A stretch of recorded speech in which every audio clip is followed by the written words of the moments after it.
So hey guys, welcome back to my YouTube channel. My name is Adi and आज मैं आपको इस video में बताने वाला हूँ कि फंडामेंटल एनालिसिस किसे कहते हैं और ये क्या होता है। What is fundamental analysis. सारी चीज़ें बहुत ही आसानी से और इजी वे में समझाने वाला हूँ, तो वीडियो को पूरा देखना। एक भी सेकंड इसको स्किप ना करना। स्टेप बाय स्टेप मैं आपको बताऊँगा कि आप फंडामेंटल एनालिसिस कैसे कर सकते हैं और आपको फंडामेंटल एनालिसिस करने के लिए क्या-क्या चीज़ देखनी होती हैं। अगर आप किसी कंपनी या स्टॉक्स में फंडामेंटल एनालिसिस करने वाले हैं, तो आपको किन-किन चीज़ों को ध्यान में रख के अपना इन्वेस्टमेंट करना है। तो चलिए वीडियो को स्टार्ट करते हैं बिना टाइम वेस्ट किए। एंड आज चैनल को सब्सक्राइब और वीडियो को लाइक ज़रूर करना। चलिए स्टार्ट करते हैं। तो गाइस, मार्केट के अंदर 2 तरह के लोग होते हैं, एक होते हैं ट्रेडर और एक होते हैं इन्वेस्टर।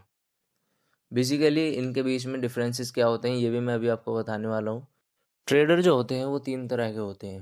एक होता है डे ट्रेडर, एक होता है वीक, जो स्विंग ट्रेडर भी बोल सकते हो आप उसको, जो वीकली पोजीशंस होल्डिंग करते हैं।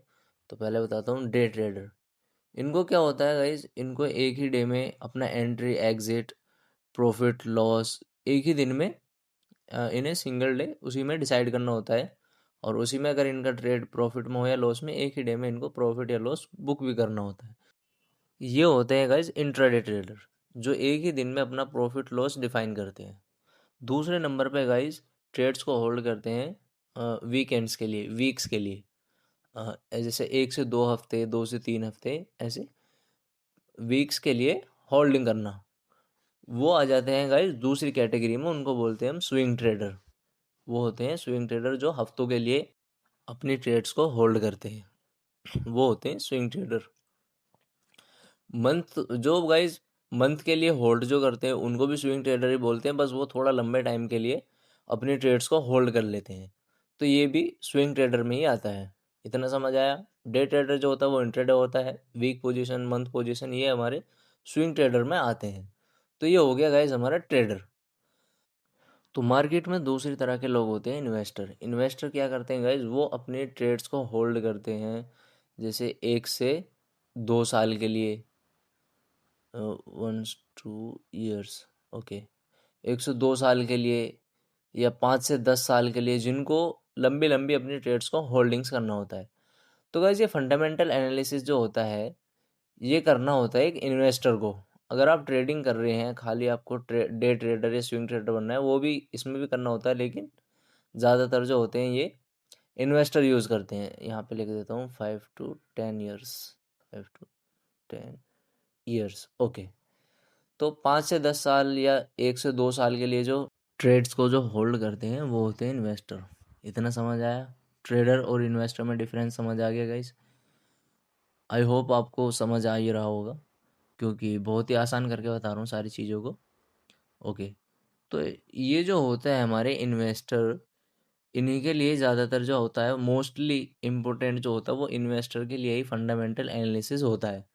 ट्रेडर के लिए भी थोड़ा बहुत ज़रूरी होता है, लेकिन उसमें ज़्यादा इसकी खास ज़रूरत नहीं होती। Fundamental use for investors. Okay. तो फंडामेंटल एनालिसिस इन्वेस्टर यूज़ करते हैं for evaluation of stock and securities. किसी भी कंपनी की असली वैल्यू उसके अंडरलाइन फैक्ट्स पे डिपेंड करती है गाइस। ओके। तो गाइस फंडामेंटल की सबसे मोस्ट इंपॉर्टेंट चीज़ होती है ये 5 है। Financial statement, management equity, industry trends, economic conditions, market scenario. ये चीज़ें होती है मोस्ट इम्पोर्टेंट। इन्हीं से आपको पूरा फंडामेंटल करना होता है। अगर आप किसी भी कंपनी या स्टॉक का इन्वेस्टमेंट करना चाहते हैं, उसमें अगर आपको उसका फंडामेंटल एनालिसिस करना है, तो ये 5 चीज़ें आपको करनी ही करनी पड़ेंगी। ओके। तो ये चीज़ें होती क्या हैं, ये भी मैं आपको बताता हूँ स्टेप बाय स्टेप, एक एक करके। बहुत ही ईजी वे में बताऊँगा। ओके। तो सबसे पहला आता है फाइनेंशियल स्टेटमेंट। इसके अंदर क्या होता है गाइस, इनकम स्टेटमेंट।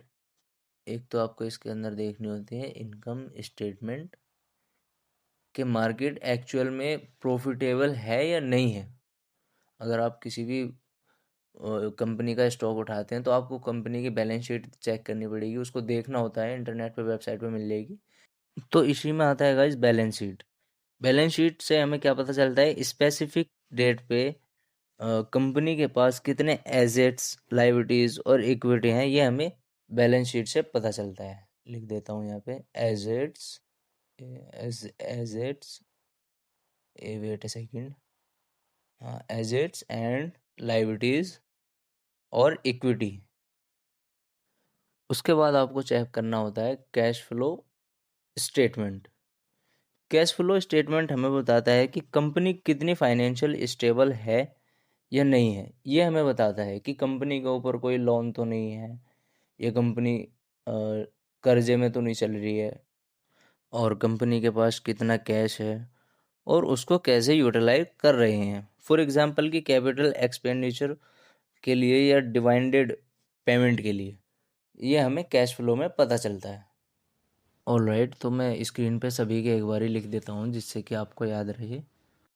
तो अगर आप इसके नोट्स बना रहे हैं तो आप यहाँ से नोट्स बना लेना। यहाँ पे मैंने बता दिया है प्रॉफिटेबल है या नहीं है, स्पेसिफिक डेट, और कंपनीज का cash flow, balance sheet, profitable और नॉट, ये सारी चीज़ें हमारी इनकम स्टेटमेंट में आते हैं गाइस। फाइनेंशियल स्टेटमेंट जो होती है उसी के अंदर आती है। ओके, तो नेक्स्ट आता है हमारा फंडामेंटल एनालिसिस में की रेशियोज। इसमें आता है गाइस रिटर्न ऑन इक्विटी, डेब्ट equity, earning per share. Alright, return on equity में होता है how much return has the company generated for its holders. Company ने अपने होल्डर्स के लिए कितना रिटर्न जनरेट किया है। ऑलराइट, ये इसमें देखना होता है गाइस कि जिस कंपनी में आप इन्वेस्ट कर रहे हो उस कंपनी ने अपने होल्डर्स के लिए कितना रिटर्न जनरेट किया है। ओके, ज़्यादा लंबा हो गया, इसको शॉर्ट कर देता हूँ। ओके, ये समझ आया। रिटर्न ऑन इक्विटी में क्या देखना है कि मार्केट ने अपने कंपनी ने अपने होल्डर्स को कितना रिटर्न जनरेट करके दिया है। ये गाइस जितना ज़्यादा होगा उतना ही अच्छा होता है। दूसरी चीज़ आती है गाइस डेब्ट equity. How much profit has the company made in operations. How much profit, how much profit has the company made in operations. Company ने अपने ऑपरेशंस में कितना डेट यूटिलाइज किया है।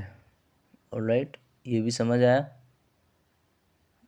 वेट, इसको ऐसे कर देता हूँ। ओके, उसके बाद देखना होता है guys earning per share. Alright, how much company earn पर शेयर।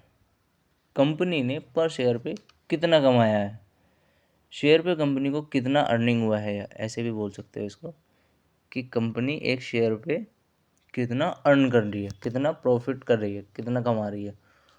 याद रखना गाइज, रिटर्न ऑन इक्विटी में जितना ज़्यादा होगा ये उतना ही ज़्यादा बेटर होगा इन्वेस्टमेंट करने के लिए। ओके, अर्न पर शेयर पे अगर ईपीएस ग्रो कर रहा है आपका तो उस कंपनी को एक ग्रोइंग कंपनी माना जाता है। नेक्स्ट आता है हमारा management equity, industry trends, economic conditions. ये मैंने आपके सामने लिख दिया है। जैसे कि मैनेजमेंट जितना एफिशिएंट, ट्रांसपेरेंट हो उतना ही पॉजिटिव साइन माना जाता है गाइस। ओके, मैंने इंग्लिश में भी यहाँ पे लिख दिया है। इंडस्ट्री ट्रेंड्स में जो होता है तुम्हारा कि क्या इंडस्ट्री ग्रो कर रही है, जिस कंपनी में आप इन्वेस्टमेंट करना चाहते हैं वो इंडस्ट्री में ग्रो कर रही है, क्या इंडस्ट्री साइकिल है कंपनी, और इंडस्ट्री में कितना कंपटीशन है उस कंपनी के साथ। फैक्ट्स एनालिसिस करना भी इम्पोर्टेंट होता है गाइज। इसी के साथ में इंडस्ट्री ट्रेंड्स में हमें ये देखना होता है कि जो हमारी कंपनी है वो इंडस्ट्री में ग्रो कर रही है, कंपनी साइकिलिकल है, एंड कंपनी के जो फैक्ट्स हैं उसमें वो भी चेक करना होता है।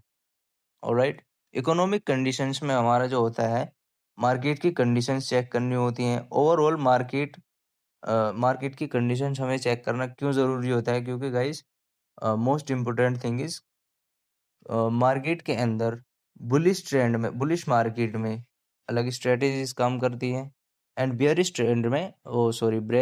मार्केट में अलग स्ट्रेटेजी हमारी काम करती है। तो इसलिए हमें मार्केट्स की कंडीशंस को भी चेक करना होता है। आई होप आप लोगों को अच्छे से समझ आ रहा होगा guys.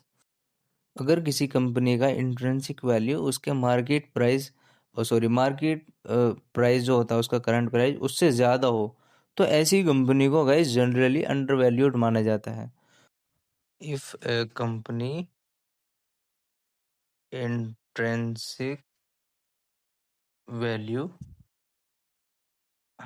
is higher than its market value, sorry market price डालना है यहाँ पे, market price, then such a company is considered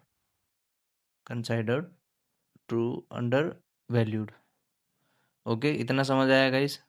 अगर किसी भी कंपनी की इंट्रिंसिक वैल्यू उसके मार्केट करंट प्राइस से ज़्यादा होती है तो वो अंडर वैल्यूड मानी जाती है। आई होप गाइस आप लोगों को अच्छे से समझ आ रहा होगा। तो यही हमारा फंडामेंटल एनालिसिस होता है। फंडामेंटल एनालिसिस लॉन्ग टर्म के लिए इन्वेस्टर्स इसलिए यूज़ करते हैं ताकि वो पता कर सकें कि जिस कंपनी में वो इन्वेस्ट कर रहे हैं कि वो इन फ्यूचर कैसा परफॉर्मेंस करेगी। ऑलराइट गाइस, तो गाइस यही था आज का हमारा फंडामेंटल एनालिसिस। आई होप आप लोगों को अच्छे से समझ आया होगा। अगर वीडियो पसंद आया हो तो गाइस लाइक करना है एंड चैनल को ज़रूर सब्सक्राइब कर लेना। और अगर वीडियो पसंद आया हो तो गाइस वीडियो को शेयर भी ज़रूर कर देना।